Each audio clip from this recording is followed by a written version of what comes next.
Tonight, our special transmission as German media company Axel promotes listings of illegal settlements in the West Bank on one of its websites. Assalamu alaikum and good evening. This is Muslim News Canada on Muslim Network TV. I'm Zahar Sayed.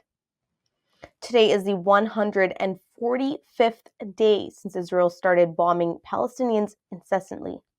In a devastating incident, at least 104 Palestinians have been killed by Israeli forces in the south of Gaza City. The victims were waiting for food aid. Israeli forces targeted them using various military equipment, including artillery and drones. 700 have been injured. Witnesses report indiscriminate firing at a roundabout where the food aid was to be delivered. Palestinian authorities condemn the decision. They're calling it a, quote, ugly massacre. Israeli officials say the casualties have been caused by the delivery drivers losing control amid overwhelming crowds. There are separate reports of Palestinian casualties caused by Israeli attacks on refugee camps. Israeli airstrikes and shelling have killed at least 30 people in the Nuseirat, Burej, and Khan Yunis camps in Gaza. The Gaza Health Ministry says 6 children have died from dehydration and malnutrition at Kamal Adwan and Al Shifa hospitals. Many other children are malnourished and in critical condition. NGO Save the Children is warning of a humanitarian crisis. The organization says there can be an increasing child death due to the lack of food. The death toll continues to rise. At the time of writing, Israeli attacks have killed at least 30,035 Palestinians. Another 8,000 Palestinians are considered dead under the rubble. 70,457 are injured. Israel's revised death toll from Hamas's attacks stands at 1,139.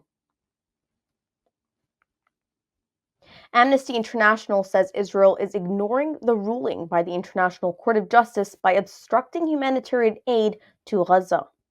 Despite the World Court's order, Israel has not lifted restrictions on aid access nor opened additional crossing points.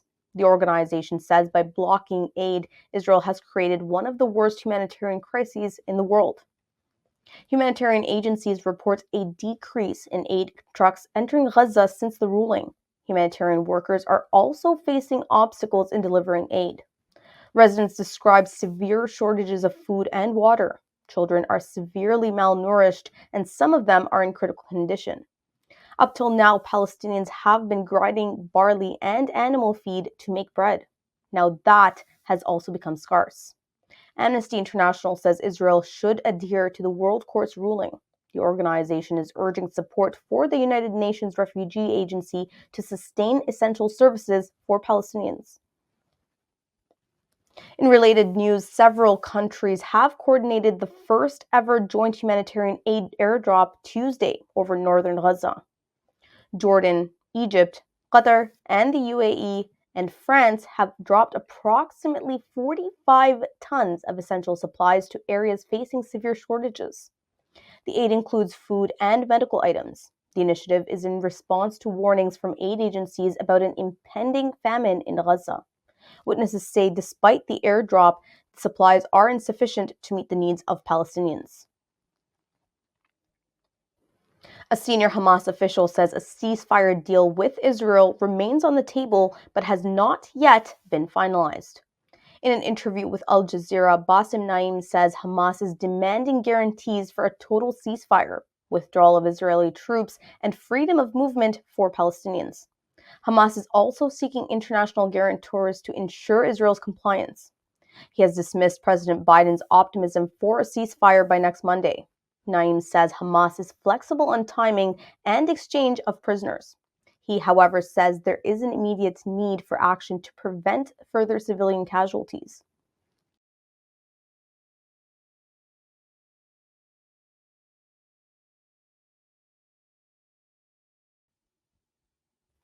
Axel Springer, SE, Europe's largest publisher, is fully committed to the German policy known as Staatsrassen, or reason of state.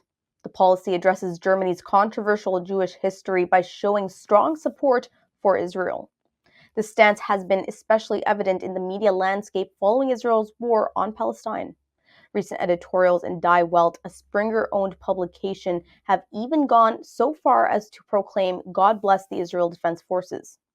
While Springer defends Israel against criticism, it's been accused of profiting from human rights violations. One of its subsidiaries, Yadou, is a classified ads website in Israel. It has been found to list properties in illegal settlements in the occupied Palestinian territories. The site claims to offer free advertising for private users. However, it profits from paid listings, including properties in settlements considered illegal under international law. Springer's spokesperson says the company is committed to implementing non-discrimination policies, yet its involvement in promoting settlements has raised ethical concerns. Human rights groups say such advertising contributes to and benefits from the systemic discrimination against Palestinians. Yadou was established in 2005. Since then, it has become a major platform for classified ads in Israel. Property listings in settlements comprise a significant portion of its content. Critics argue that by facilitating the sale and rental of properties in settlements, Yadou and its parent company enable discrimination and human rights abuses against Palestinians.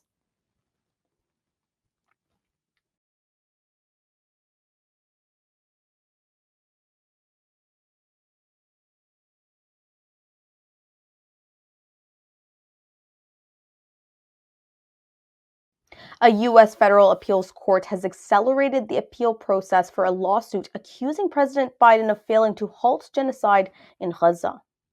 The Center for Constitutional Rights and Vanderhout LLP are representing Palestinian plaintiffs and have secured the expedited appeal. Despite a district judge dismissing the case due to jurisdictional issues, the judge acknowledges a plausible genocide case. The lawsuit was initially filed in November. It alleges the Biden administration's inaction against Israel's aggression in Gaza.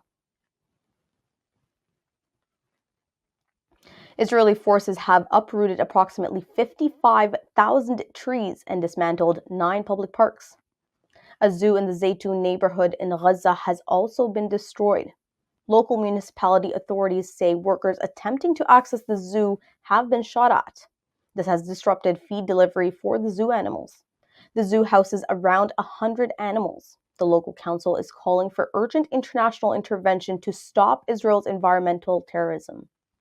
They are calling for aid for reconstruction efforts and to preserve trees and wildlife. Thank you for watching. Our news is produced by Muslim Network TV, which is a not-for-profit organization. We need your support for donations. Please scan the QR code on our broadcast or visit muslimnetwork.tv to donate now so we can continue to amplify the voices of Muslims in Canada and abroad. Assalamu alaikum.